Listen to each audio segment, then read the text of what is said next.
Johnny Talk Sports in with the Final Four preview and predictions. And what a tournament this has been. I'd say that this is in the running for the best tournament that we have ever seen. We saw so many upsets early on. We saw Ohio State lose to Oral Roberts in the first round.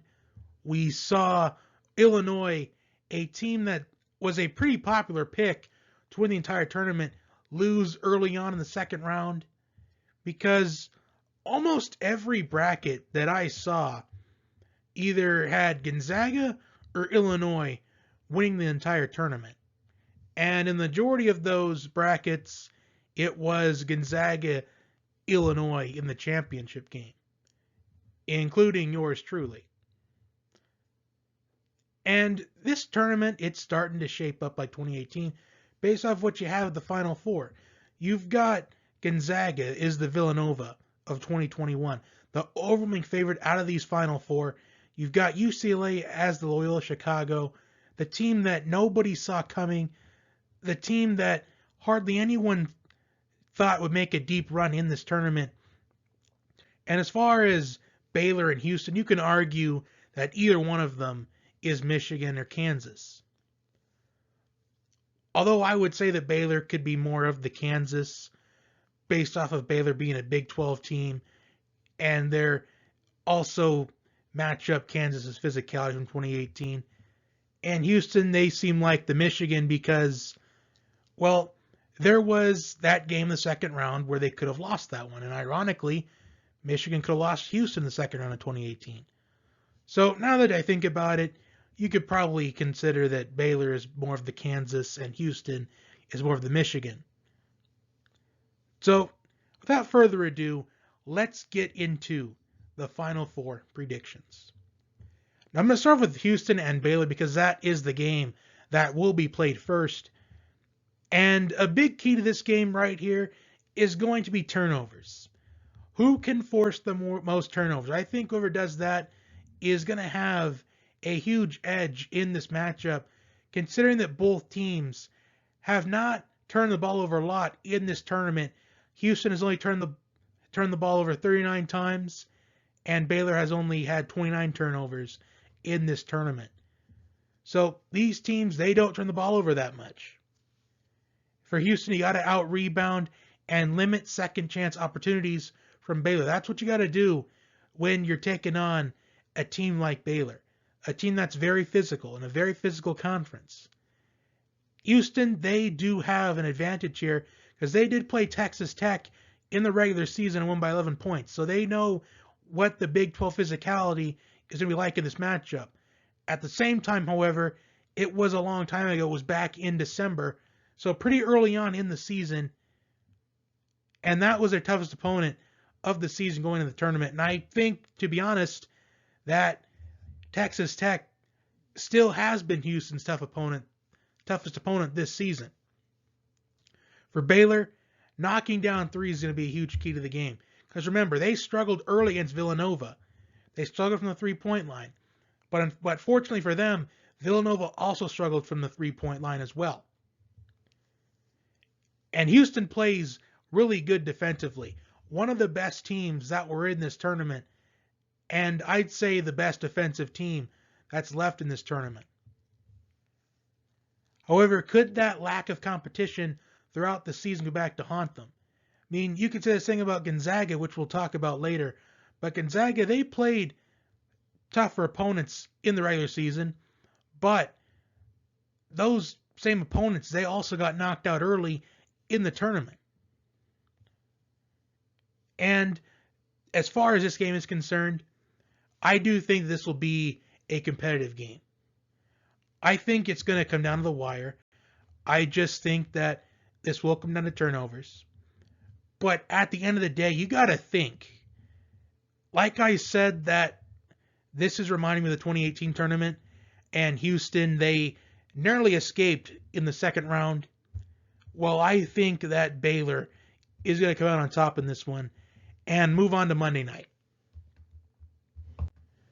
This is going to be a matchup. Both these teams have great guard play, but I think Baylor just moves on. I think it's going to be by a score of 65-60.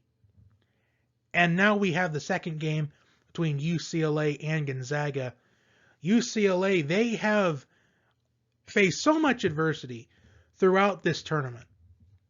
And even for myself, I remember saying that I think UCLA, I felt like they didn't deserve to get in.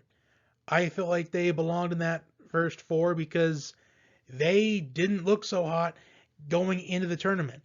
And just look at how much adversity they faced. They beat Michigan State. They came back from, I believe it was down 14 at the half to win in overtime. They took down a really solid BYU team, a team that really competed with Gonzaga for most of the game.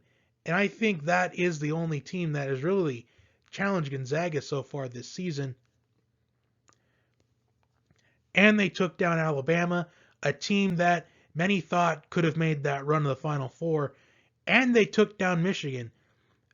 And Michigan, they looked down against Florida State despite not having Isaiah Livers. So UCLA has beaten 4 good opponents in this tournament. I'd say that those 4 opponents, they are better than the opponents that Gonzaga has beaten so far. And Gonzaga's beaten Norfolk State. They have beaten Oklahoma. They've beaten Creighton. And they've beaten USC. UCLA also beat Abilene Christian in the second round after Abilene Christian pulled off the upset against Texas. Even though USC is that best team out of all the teams that both teams have played, I just think UCLA's quantity and quality is better than Gonzaga's. And Creighton, they seem like a team that could have made a run early on in the season, but they didn't look so hot going into the tournament either. They lost big time to Georgetown. But anyway, back to this game here. The key for UCLA, you are the significant underdog in this matchup. You have got to dictate the pace of the game. That's the most important. Well, maybe the second most. The most important is to just stay in the game.